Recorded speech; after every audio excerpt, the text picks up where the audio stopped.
Hello বন্ধুরা, প্রিয়া ইপসা কিচেনে তোমাদের সবাইকে স্বাগত।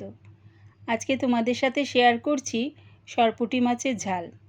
একবার আমার মতন করে এই সরপুঁটি মাছ দিয়ে ঝাল বানিয়ে দেখো, কেমন হয়েছে কমেন্টের মাধ্যমে জানিও। আমি বাড়িতে কিভাবে এই সরপুঁটি মাছ দিয়ে ঝাল বানিয়ে থাকি সেটাই তোমাদের সাথে ভিডিওর মাধ্যমে শেয়ার করলাম। রেসিপিটা ভালো লাগলে প্লিজ আমার চ্যানেলটিকে লাইক ও সাবস্ক্রাইব করে দিও। মাছগুলো আমি ভালো করে ধুয়ে নিয়েছি। এবারে এর মধ্যে দিয়ে দিলাম আন্দাজ করে নুন আর হলুদ গুঁড়ো।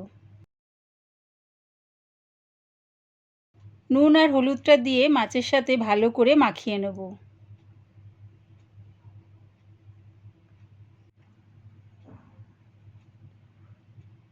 নুন হলুদটা মাছের সাথে ভালো করে মাখিয়ে নিলাম।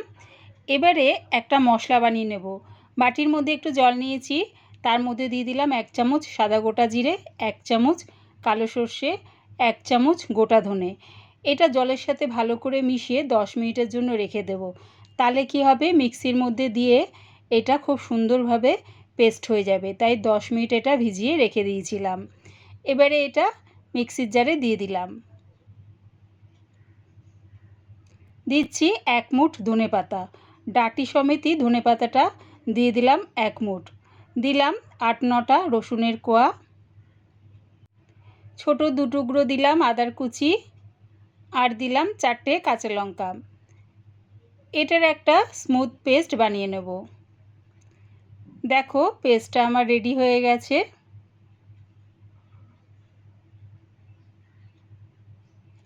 গ্যাসটাকে হাই ফ্লেমে রেখে একটা কড়া বসিয়ে দিয়েছি। দিলাম এর মধ্যে বেশ খানিকটা সর্ষের তেল। তেলটাকে প্রথমে ভালো করে গরম করে নিলাম। এবারে মাছগুলো এর মধ্যে দিয়ে দিচ্ছি। এক দিকটা ভাজা হয়ে গেছে, আরেক দিকটা ভাজার জন্য উল্টে দিলাম। দুদিকটা ভালো করে ভেজে নিয়েছি, এবারে নামিয়ে নিলাম।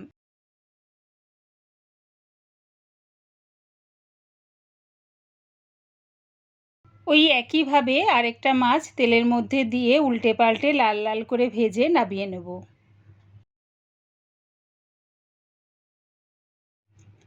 মাছ ভাজার তেলেই ফোড়নের জন্য দিয়ে দিলাম 2টো শুকনো লঙ্কা। শুকনো লঙ্কাগুলো একটু তেলের সাথে নাড়িয়ে চাড়িয়ে দিয়ে দিচ্ছি এবারে ওই পেস্টটা।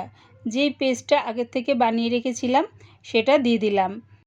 দিচ্ছি আন্দাজ করে হলুদ গুঁড়ো আর 1 চামচ কাশ্মীরি লঙ্কার গুঁড়ো। এই লঙ্কার গুঁড়োটা কালারের জন্য দিলাম। আমি কিন্তু ঝাল লঙ্কার গুঁড়ো আর ব্যবহার করছি না। পেস্টটা করার সময় 4টে কাঁচা লঙ্কা দিয়েছিলাম। সব কিছু দিয়ে ভালো করে কষিয়ে নিলাম। এবারে দিয়ে দিলাম একটা বড় সাইজের টমেটোর পেস্ট। দিচ্ছি স্বাদ অনুযায়ী নুন। সব কিছু দিয়ে আবারও ভালো করে কষিয়ে নেব। যত কষানো হবে তত তরকারির স্বাদ বেশ ভালো হবে।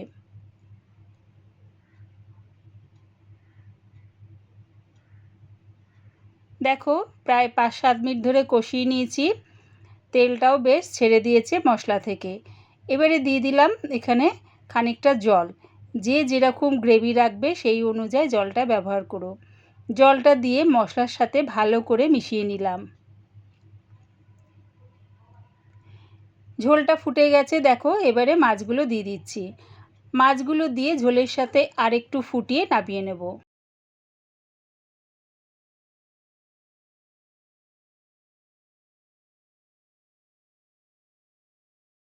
রেডি হয়ে গেছে আমার সরপুঁটি মাছের ঝাল। এবারে এটা নামিয়ে নিচ্ছি। আমার এই সরপুঁটি মাছের ঝাল রেসিপিটা দেখার জন্যে প্রিয়া ইপসা কিচেনের থেকে তোমাদের সবাইকে অনেক ভালোবাসা রইল। রেসিপিটা ভালো লাগলে প্লিজ আমার চ্যানেলটিকে সাবস্ক্রাইব করে দিও।